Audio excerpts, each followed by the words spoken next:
I'm Mike O'Neill with Bench Builders, and we're speaking with thought leaders to uncover tips to help you break down the barriers that are keeping you or your business stuck. Joining me today is Brian Ruttberg. Brian is the founder and president of Seattle-based 3C Communications. Welcome, Brian. Mike, good afternoon, and hello to our watchers and listeners. Well, it's good to have you back. For those who don't know Brian, Brian was an expert panelist on our webinar series, and I've asked Brian to come back and share how he and his company works with leaders in sales and marketing and customer support to build more profitable and long-lasting relationships with their customers.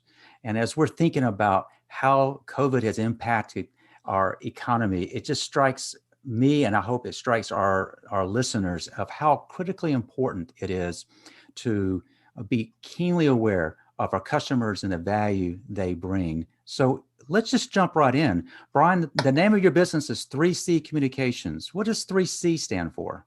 Well, one of the joys of owning a business is you get to make these decisions, and you can sort of represent what you want. When I started the business, I referred to it as you've got to create your message, communicate it out, but it's most important to connect with the audience that you want to reach, create, communicate, connect. And over time, that's taken on, my clients have led me in a new direction with it. Now I tend to refer to 3C as the customer connection company, helping, as you said, companies build stronger, longer lasting, more profitable relationships with their customers. No, but it's all about the customer, whether you think about it with the communications first, or you think about all the things that go into building great customer experience. Let's call it the customer connection company, shall we? That we will. You've given us a very exact way of calculating that, but you've also have shared with me before we were even recording this podcast, this idea of customer closeness. And I suspect that's probably a little bit harder to quantify. But when you use the term customer closeness for our listeners, what do you mean by that? Yeah. Well, this is the part where I love living my life, because there's lots of people who, marketing leads and sales leads, they spend a lot of time on those elements of the equation, especially how much is being spent in this transaction, and how Mm-hmm. do I get upsell, or how do I get cross sell, and increasing the frequency of transactions. There's less science put behind how long do I keep this customer over, what period of time and how many transactions. But even there, you get kind of a bloodless number, and it can remove the human on the other end of the transaction from your thinking. Where I will always help clients think about how to improve customer lifetime value, and indeed all the stuff I do should flow back to that. But there's much more.